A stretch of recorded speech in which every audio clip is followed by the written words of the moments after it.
Hi friends, నేను మీ lorry సేన్ని జిల్లా పరిషత్ ఉన్నత పాఠశాలలో 9వ క్లాస్ దాకా చదివానండి.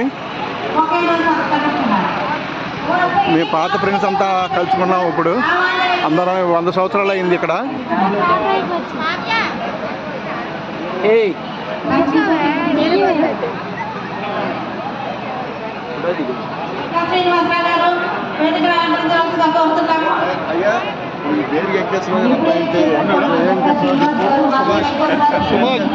వంద సంవత్సరాలు అయింది కనుక అందరం కలుసుకొని పూర్వ విద్యార్థులందరూ కలుసుకుంటున్నామండి.